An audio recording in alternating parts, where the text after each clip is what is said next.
Morning my all dear students. मैं हूँ ज्योति शर्मा और मैं आप सभी का स्वागत करती हूँ स्मार्ट स्टडी चैनल पे। और यहाँ हम आपको नीट के लिए बायोलॉजी पढ़ा रही हूँ, जिसके अंदर अपना स्केलेटल सिस्टम चल रहा था और अपना टॉपिक जो है कंप्लीट होने पे था। और आज अपन इसके डिसऑर्डर्स देखेंगे, मतलब कि स्केलेटल सिस्टम से कौन कौन से डिसऑर्डर होते हैं, आज अपने को वो देखना है इसमें। तो देखो, दिख रहा है क्या?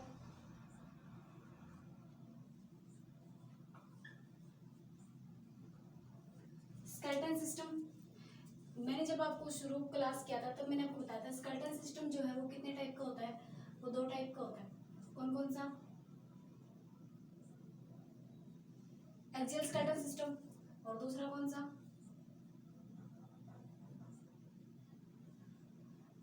Appendicular skeletal system. ठीक है, एक्सियल स्केलेटल सिस्टम के अंदर कौन से पार्ट आते हैं कि कोई भी बंदा है उसका अपन सेंटर पॉइंट अगर देखें अपन, उसका एक्सिस से लेकर जितने भी बोन एक्सिस से अटैच हो रही है वो सभी किसके अंदर आएंगी? एक्सियल स्केलेटन के अंदर आएंगी। और अपेंडिकुलर के अंदर कौन सी बोन्स आएंगी? जो कि उसके पेरिफेरल में साइड में जो बोन्स हैं, हाथ और पैरों वाली बोन्स हैं, इसमें कौन सी बोन आएंगी? लेग्स वाली और आर्म्स वाली। और इसमें एक आते हैं गर्डल्स। गर्डल्स क्या होते हैं? जो एक्सियल स्केलेटन सिस्टम को अपेंडिकुलर स्केलेटन सिस्टम से जोड़ने का काम करते हैं, उनको बोलते हैं गर्डल्स। ठीक है, तो अब अपन ये अपना टॉपिक अपना कंप्लीट हो चुका था।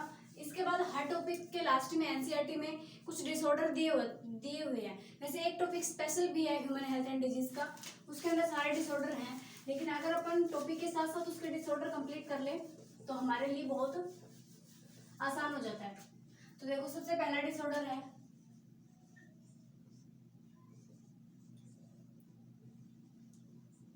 Myasthenia gravis.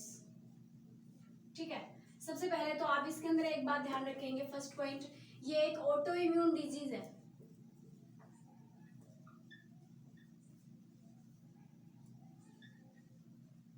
ठीक है, ये कैसा डिजीज है? एक ऑटो इम्यून डिजीज है। हमारे बॉडी के अंदर जो इम्यून सिस्टम है, इम्यून सिस्टम किसको बोलते हैं? इम्यून सिस्टम किसको बोलते हैं? बॉडी के अंदर एक ऐसा डब्ल्यूबीसी की एक ऐसी फौज तैयार है जो कि बाहर से कोई भी बैक्टीरिया, वायरस या फिर कोई भी फंगल इन्फेक्शन होता है, फंगल अटैक होता है बॉडी के ऊपर, तो उसको क्या करता है, ये लड़के इम्यून सिस्टम उससे लड़के और उस बैक्टीरिया को, उस एक्सटर्नल पार्टिकल को खत्म करने का काम करता है। ठीक है, अगर वो खत्म हो जाता है, उसको अगर उसकी डेथ हो जाती है इस फाइटिंग में, तो क्या होता है, हमें कोई रोग नहीं होता। लेकिन अगर हमारे ये इम्यून सिस्टम की सेल्स जो है वो अगर उससे हार जाती हैं तो हमारी बॉडी के अंदर क्या हो जाता है? रोग हो जाते हैं। तो ऑटो इम्यून का मतलब क्या हुआ कि यहाँ पे जो इम्यून सिस्टम है, इम्यून सिस्टम का काम क्या है?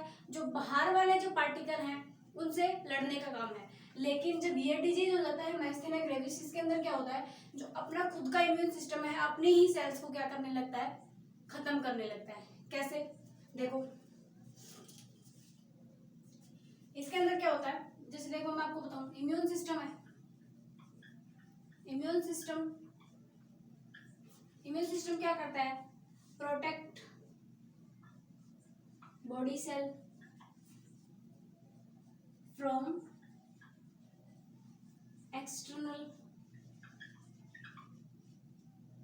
पैथोजन। पैथोजन बेस्ट टर्म है। ठीक है, पैथोजन का मतलब एक तरह से जो रोग का कारण है, रोग कारक जिसको बोलते हैं। ठीक है, पैथोजन मतलब बॉडी को किससे प्रोटेक्ट करने का काम करता है? बाहर से जो भी पैथोजन अंदर बॉडी के अंदर एंटर करते हैं उनको खत्म करने का काम कौन करता है? अपना इम्यून सिस्टम करता है। ऑटो इम्यून के अंदर क्या होता है? इम्यून सिस्टम जो है वो अपनी ही सेल्स को क्या करने लगता है? डैमेज करने लगता है। देखो, जैसे ये अपनी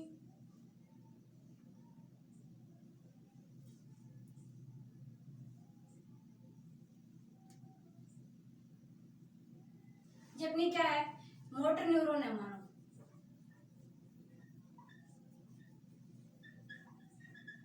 ठीक है, ये यहाँ से कोई भी सिग्नल लेके जाती है, तो ये मान लो कोई मसल है, दिख रहा है क्या? हाँ, ये कोई मसल है, मसल सेल है। ठीक है, यहाँ पे क्या बनता है, मैंने आपको बताया था, ये टॉपिक मैंने आपको पूरा अच्छे से क्लियर कराया है। बनता है एनएमजे, न्यूरोमस्कुलर जंक्शन। यहाँ क्या बनता है? Neuromuscular junction. ठीक है, एक बात याद रखना, माइस्थेनिया ग्रेविस जो है वो किस पे अटैक करता है? न्यूरोमस्कुलर जंक्शन पे अटैक करता है। ठीक है, यहाँ पे अपना न्यूरोमस्कुलर जंक्शन बनता है, यहाँ पे क्या होते हैं? एसिटिलकोलिन रिलीज कराता है। तो यहाँ पे न्यूरोट्रांसमीटर रिलीज होता है ना, वो कौन सा न्यूरोट्रांसमीटर रिलीज होता है यहाँ पे? एसिटिलकोलिन। एसिटिलकोलिन क्या करता है फिर मसल सेल के अंदर जाता है। यहाँ पे क्या होता है? एसिटिलकोलिन के रिसेप्टर लगे होते हैं। यहाँ पे क्या होते हैं? एसिटिलकोलिन के रिसेप्टर लगे होते हैं। तो क्या होता है कि ये मोटर न्यूरॉन जब इसको सिग्नल देता है एसिटिलकोलिन को, तो ऑटो इम्यून डिजीज क्या करता है, यहाँ से एंटीबॉडी होती है बॉडी के अंदर। एंटीबॉडी किस शेप की होती है? वही शेप की होती है।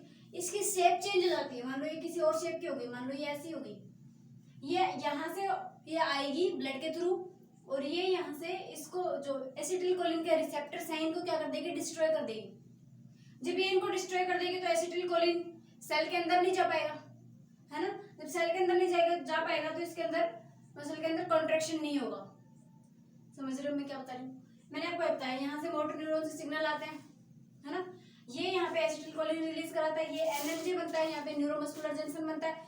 तो यहाँ पे ये जो रिसेप्टर है, एसिटिलकोलिन के जो रिसेप्टर हैं, इनको क्या कर देती है? डिस्ट्रॉय कर देती है एंटीबॉडी, खुद की एंटीबॉडी इनको डिस्ट्रॉय कर देगी। जब इनका डिस्ट्रॉय हो जाएंगे तो मसल के अंदर कॉन्ट्रैक्शन नहीं हो पाएगा। हम चाह के भी मोटर न्यूरॉन से कितना ही सिग्नल दे लो आप, कितना ही एसिटिलकोलिन यहाँ पे रिलीज करा लो, स्केलेटन सिस्टम है जैसे मान लो, स्केलेटन मसल्स, सभी स्केलेटन मसल्स अपनी बॉडी की हैं, वो अपने कंट्रोल में है ना, अपने ब्रेन के कंट्रोल में है।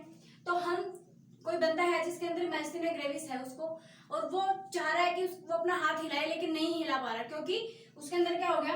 एसिटिलकोलिन तो खूब रिलीज हो रहा है, लेकिन यहाँ पे ये क्या नहीं है? एसिटिलकोलिन को ग्रहण करने वाले, इसको लेने वाले, यहाँ से प्रोसेस को आगे बढ़ाने वाले रिसेप्टर्स को क्या हो गया? डिस्ट्रॉय हो गए। ठीक है, माइस्थेनिया ग्रेविस के अंदर क्या होता है? एसिटिलकोलिन के रिसेप्टर डिस्ट्रॉय हो जाते हैं, जिससे कि मसल के अंदर कॉन्ट्रैक्शन नहीं हो पाता। ठीक है, क्या होता है इसके अंदर? मसल के अंदर कॉन्ट्रैक्शन नहीं हो पाता।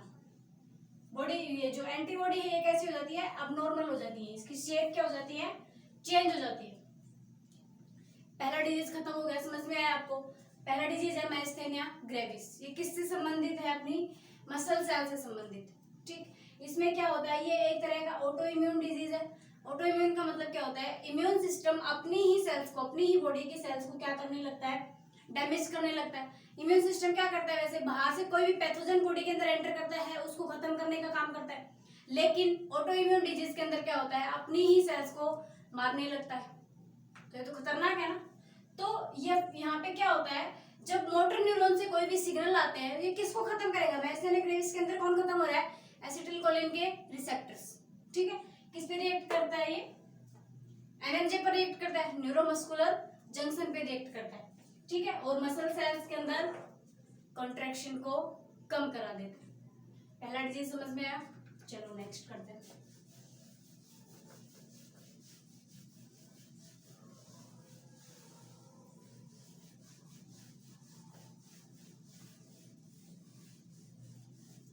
अगला डिजीज है अपना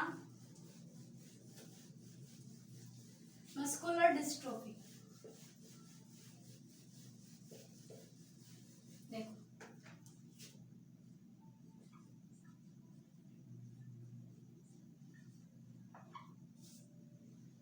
दिख रहा है क्या?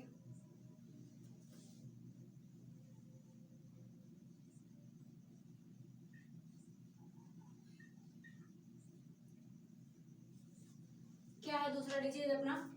Muscular dystrophy. ठीक है, इसका याद रखना, ये जेनेटिक डिसऑर्डर है।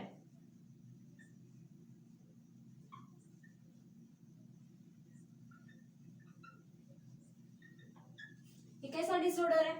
जेनेटिक डिसऑर्डर मतलब आपके पेरेंट्स से या आपके अंदर ट्रांसफर हो सकता है।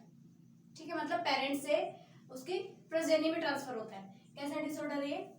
मस्कुलर डिस्ट्रोफी कैसा डिसऑर्डर है?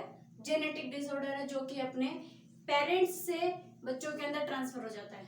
ठीक, चलो देखते हैं इसके अंदर क्या होता है। इसके अंदर एक प्रोटीन होती है डिस्ट्रोफिन प्रोटीन। अपन ने कौन कौन सी प्रोटीन पढ़ी है? एक्टिन प्रोटीन पढ़ी है, मायोसिन पढ़ी है ना? तो एक डिस्ट्रोफिन भी एक प्रोटीन है सेल के अंदर। कौन सी प्रोटीन है? Dystrophin protein. डिस्ट्रोफिन प्रोटीन जो है उसका प्रोडक्शन रुक जाता है इसके अंदर, डिस्ट्रोफिन प्रोटीन नहीं बनती है। डिस्ट्रोफिन प्रोटीन कौन बनाती है?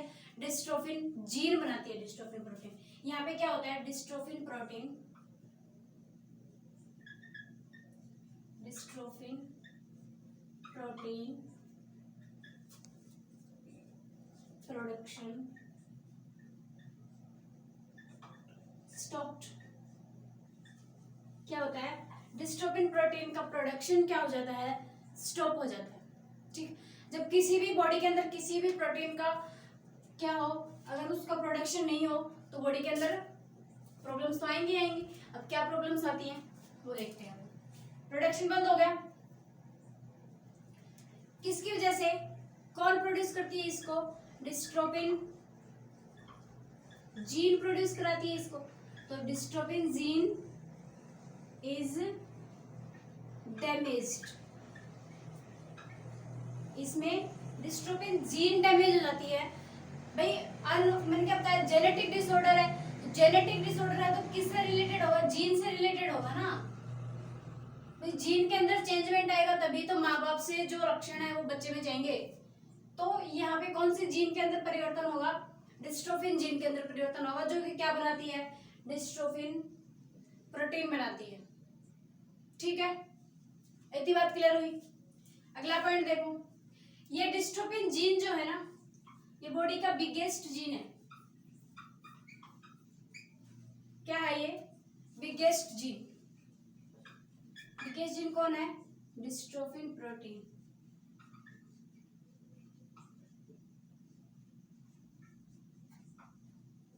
इतनी बात क्लियर हुई। बिगेस्ट जीन कौन सा है? Dystrophin protein. ठीक है, समझ में आया? अगला देखते हैं।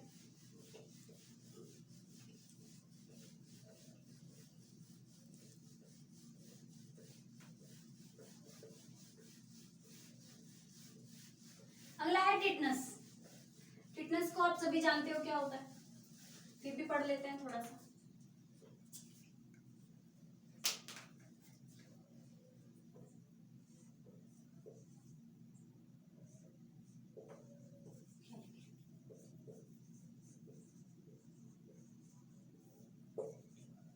दिख रहा है क्या? दिख रहा है। टिटनस, टिटनस का दूसरा नाम भी है लॉकजा।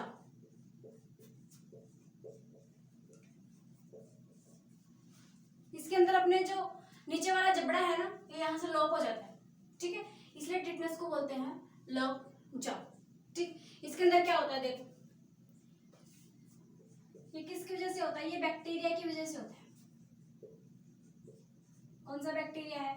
Clostridium tetani.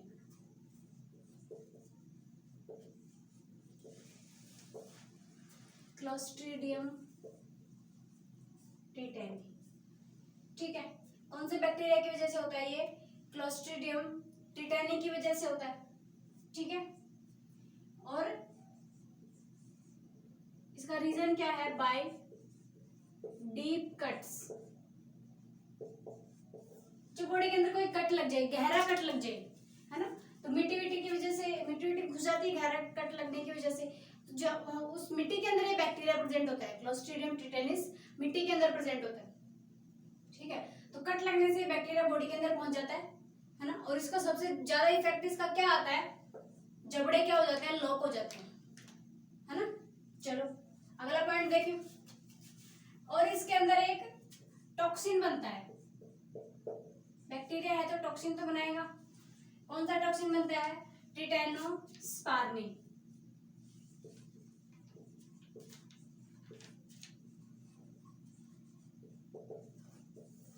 कौन सा बनता है? टिटेनोस्पार्मिन। ठीक है, इसके अंदर क्या होता है?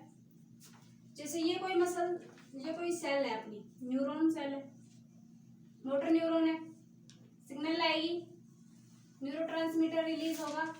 ये क्या है? अपनी मसल सेल है। ठीक है, यहाँ पे ACH रिसेप्टर, ये मसल सेल, ऐसे ही तो होता है। यहाँ क्या होता है, सस्टेन्ड कॉन्ट्रैक्शन होंगे इसके अंदर, सस्टेन्ड कॉन्ट्रैक्शन। ये बात याद रखना आप, टिटनेस और टिटेनियम में क्या डिफरेंस होता है भी बताऊंगी आपको। टिटनेस में क्या होता है, कॉन्ट्रैक्शन जो है, एक बार मसल के अंदर कॉन्ट्रैक्शन हो गया तो फिर रिलैक्स होती ही नहीं है, कॉन्ट्रैक्टेड ही रह जाती है मसल, तभी तो जबड़े लोग हो जाते हैं ना। यहाँ पे क्या होता है, वो बैक्टीरिया जो है वो यहाँ एक्ट करता है न्यूरोट्रांसमीटर पे, एनएमजे पे, न्यूरोट्रांसमीटर जंक्शन, एनएमजे पे रिएक्ट करता है और वो कॉन्ट्रैक्शन करा देता है, फिर रिलैक्सेशन नहीं होने देता। ठीक है, जो कैल्शियम यहाँ पे प्रेजेंट होता है उसको कंट्रोल कर लेता है। कितनी बात समझ में। अब अगला देखें, अगला है टिटेनी।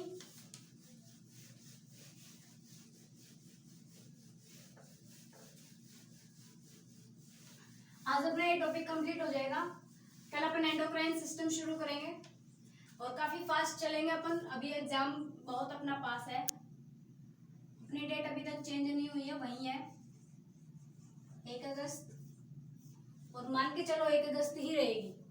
ठीक है, आप ये मत सोचो कि मेरा एग्जाम पोस्टपोन हो जाएगा, आराम से पढ़ लेंगे, कोई दिक्कत नहीं है ना। तो अपनी पढ़ाई बिल्कुल छोड़ना मत। ठीक, टिटेनी देखते हैं। देखो इसके अंदर पॉइंट्स लिखो। ये होता है हाइपोकैल्सिमिक, किसकी वजह से होता है ये, हाइपोकैल्सिमिक, कैल्शियम की कमी की वजह से कौन सा रोग हो जाता है, टिटेनी हो जाता है। ठीक है, इसमें क्या होता है, वाइल्ड स्पाज्म, ये क्या होता है, रैपिड कॉन्ट्रैक्शन, ये समझ लो आप एक तरह से, रैपिड कॉन्ट्रैक्शन। वाइल्ड स्पाज्म क्या होता है, रैपिड कॉन्ट्रैक्शन। अपने आप ही हम नहीं चाह रहे कि कोई भी बॉडी के अंदर कोई भी कॉन्ट्रैक्शन रिलैक्सेशन हो, लेकिन बिना अपनी मर्जी के अपने आप कॉन्ट्रैक्शन हो रहा है, रिलैक्सेशन हो रहा है, बिना अपनी मर्जी के कॉन्ट्रैक्शन हो रहा है, रिलैक्सेशन हो रहा है, कॉन्ट्रैक्शन हो रहा है, रिलैक्सेशन हो रहा है। ये किसकी वजह से, हाइपोकैल्सिमिक, कैल्शियम की कमी की वजह से अपने आप कॉन्ट्रैक्शन, अपने आप रिलैक्सेशन। ठीक है, देखो कैल्शियम मैंने आपको बताया था कॉन्ट्रैक्शन में हेल्प करता है ना। तो कैल्शियम कम हो रहा है तो अपने आप कॉन्ट्रैक्शन कैसे होगा, देखो अभी बताती हूँ आपको। ये अपनी सेल है ना, इसके अंदर एसआर होती है, ये सार्कोलेमा है। एसआर क्या होती है, सार्कोप्लाज्मिक रेटिकुलम, जिसके अंदर कैल्शियम प्रोड्यूस करती है ये, है ना। एक कैल्शियम है, लेकिन कुछ कैल्शियम यहाँ बाहर भी तो होता है ना, एक्सटर्नल इसको बोलते हैं, एक्सटर्नल कैल्शियम, और ये इंट्रासेल्युलर कैल्शियम, इंट्रासेल्युलर कैल्शियम, और ये है एक्स्ट्रा सेल्युलर कैल्शियम। तो यहाँ क्या होता है, यहाँ पे कैल्शियम कम हो जाता है, तो एक्सटर्नल वाला जो पार्ट है ना, एक्स्ट्रा सेल्युलर कैल्शियम यहाँ पे क्या हो जाता है, कम हो जाता है, जिसकी वजह से ब्लड से यहाँ से कैल्शियम लिया जाता है। तो ब्लड से कैल्शियम लेंगे तो कैल्शियम बहुत ज्यादा यहाँ पे आ जाएगा, बहुत ज्यादा कैल्शियम आने से यहाँ पे क्या होगा, बहुत ज्यादा कॉन्ट्रैक्शन होगा और बहुत ज्यादा रिलैक्सेशन होगा। ठीक है, इतना समझ में आया। अब देखो अगला है अपने पास आर्थराइटिस। आर्थराइटिस क्या होता है, आर्थ का मतलब होता है जॉइंट, और राइटिस का मतलब होता है इन्फ्लामेशन, मतलब इन्फ्लामेशन इन जॉइंट्स, नाम से पता चल रहा है।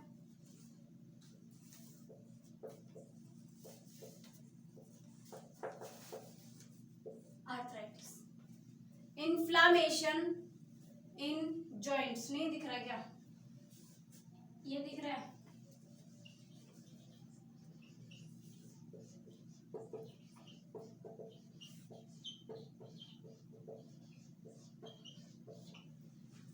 ये तो दिख ही रहा होगा, दिख रहा है। ठीक है, जॉइंट्स के अंदर क्या हो जाती है, इन्फ्लामेशन हो जाती है। कैसे, देखो इन्फ्लामेशन, ये वाला जो डिजीज है ये 3 टाइप का है। सबसे पहला है गाउट, गाउट ही देख लो सबसे पहले क्या होता है, 1 नंबर। गाउट क्या होता है, इसके अंदर जो अपनी किडनी के अंदर क्या बनता है, यूरिया बनता है, तो वहां पे थोड़ा बहुत क्या बनता है, यूरिक एसिड भी बनता है, और उसको भी बॉडी से बाहर रिमूव कर दिया जाता है। लेकिन कई बार क्या होता है कि वो यूरिक एसिड जो है बॉडी से रिमूव नहीं हो पाता है और वो बॉडी के अंदर जमा हो जाता है, और उसके जमा होने की सबसे फेवरेट जगह कौन सी है, अपने जॉइंट्स में जमा हो जाता है वो। ठीक है, तो इसमें हो जाता है deposition of uric acid, deposition of uric acid in joints. ये बोन है, ये दूसरी बोन है। ठीक है, यहाँ पे साइनोवियल फ्लूइड है, ये साइनोवियल मेम्ब्रेन है, ये लिगामेंट है, ऐसे बताया था ना। अब यहाँ पे मान लो ये साइनोवियल फ्लूइड है, ये जॉइंट्स है, यहाँ पे कुछ क्रिस्टल आके जमा हो गए। यूरिक एसिड क्या है, क्रिस्टली तो है, तो यहाँ पे कुछ क्रिस्टल आके जमा हो गए। तो अब आप यहाँ पे मान लो कुछ कंकड़ पत्थर आ गए, अब आप बीच में जॉइंट्स के बीच में कुछ कंकड़ पत्थर आने की वजह से आप मूव करो, कितना दर्द होगा, है ना। तो ये कौन सा डिजीज हो गया अपना, इन्फ्लेमेशन ऑफ जॉइंट्स या फिर आर्थराइटिस, जिसकी वजह से क्या होता है, गाउट, ये वाला डिजीज है कौन सा, गाउट। यहाँ पे उंगलियां वगैरह जहां भी जॉइंट है ना, वहां पे क्या हो जाती है, सूजन आ जाती है। ठीक है, अब अगला चले, अगला है रूमेटॉइड आर्थराइटिस। सेकंड नंबर है रूमेटॉइड आर्थराइटिस। ठीक है, ये भी एक तरह का कैसा डिजीज है, ऑटो इम्यून डिजीज है।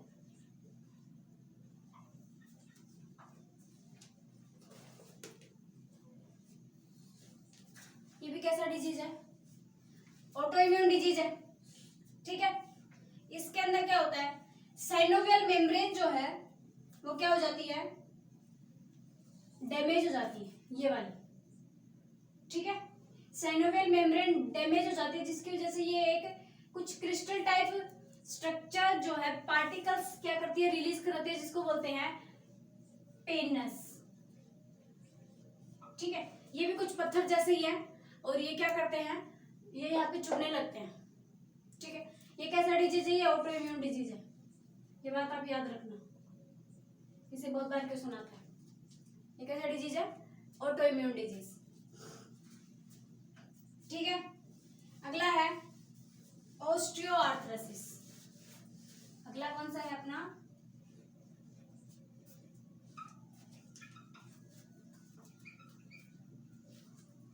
ऑस्टियो मतलब बोन और आर्थराइटिस मतलब बोन के अंदर क्या हो जाता है, इन्फ्लामेशन।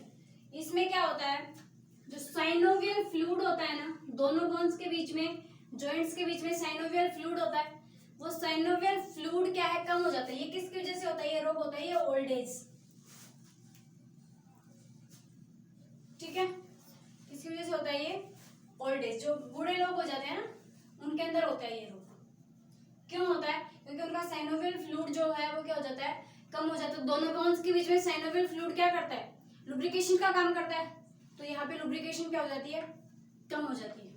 ठीक, समझ में आया, इसमें इतना याद रखना आप। अगला डिजीज है ऑस्टियोपोरोसिस, लास्ट है, उसके बाद अपनी क्लास खत्म। कौन सा डिजीज है, ऑस्टियो, इसके अंदर नहीं है, ये आर्थराइटिस के अंदर नहीं है, ये अलग से है। ऑस्टियो, ऊपर लिख लो थोड़ा, ऑस्टियोपोरोसिस, है ना। इसके अंदर क्या होता है, हड्डियों के अंदर कुछ बारीक बारीक छेद बन जाते हैं, छोटे छोटे पोर्स बन जाते हैं ऑस्टियोपोरोसिस के अंदर। ठीक है, जैसे ये कोई बोन है, ये किसकी वजह से होता है, कैल्शियम की वजह से होता है, कैल्शियम की कमी की वजह से ये रोग हो जाता है। जैसे देखो कोई लेडी है जो कि कितने साल की है, मान लो 50 ईयर की है, तो उसके अंदर क्या हो गया, मेनोपॉज हो गया। ठीक है, मेनोपॉज होने की वजह से एस्ट्रोजन का लेवल कम हो गया। भाई एक तरह से अपनी बोन्स की जो मजबूती है ना, जो स्ट्रॉन्ग बोन होती है, वो उनके लिए कैल्शियम फॉस्फेट तो है ही है, उसके साथ साथ एस्ट्रोजन और टेस्टोस्टेरोन भी काम करते हैं। मेल्स के अंदर कौन सा हार्मोन, टेस्टोस्टेरोन, और फीमेल के अंदर कौन सा हार्मोन, एस्ट्रोजन हार्मोन। तो जो टेस्टोस्टेरोन जो हार्मोन है मेल्स वाला, वो ज्यादा क्या है, पावरफुल है कंपैरिजन टू एस्ट्रोजन। ठीक है, इसलिए जो मेल्स होते हैं, जो लड़के होते हैं, वो लड़कियों की कंपैरिजन में उनकी बोन्स जो है वो ज्यादा मजबूत होती हैं और उनकी मसल्स भी लड़कियों के कंपैरिजन में मजबूत होती है। ठीक है, तो ये बायोलॉजिकल फैक्ट है, लड़के जो है वो लड़कियों से मजबूत होते हैं। ठीक है, तो मान लो 50 साल की लेडी है, कोई मीनोपॉज हो गया, तो एस्ट्रोजन का लेवल कम हो गया ना भाई, एस्ट्रोजन कम हो गया तो बोन्स क्या हो गई, ऑटोमेटिकली क्या हो गई, वीक हो गई। तो बोन्स के वीक होने की वजह से बोन्स में क्या हो जाते हैं, बारीक बारीक छेद हो जाते हैं, तो इसी डिजीज को क्या बोलते हैं अपन, ओस्टियोपोरोसिस। ठीक, समझ में आई बात। तो आज की क्लास आपको कैसे लगी, अपना टॉपिक यहाँ पे आज का कंप्लीट हो गया। कल अपन नया टॉपिक शुरू करेंगे, एंडोक्राइन सिस्टम। ठीक है, और अपनी पढ़ाई आप इसी तरह करते रहिए, आपका एग्जाम पोस्टपोन नहीं होगा। आप यही मान के चलिए कि मेरा एग्जाम कब है, 1 अगस्त को है, और उससे पहले मेरे को सारा सिलेबस कंप्लीट करना है। ठीक, तो कमेंट में मुझे बताना आपको कैसा लगा lecture. Thank you so much, best of luck.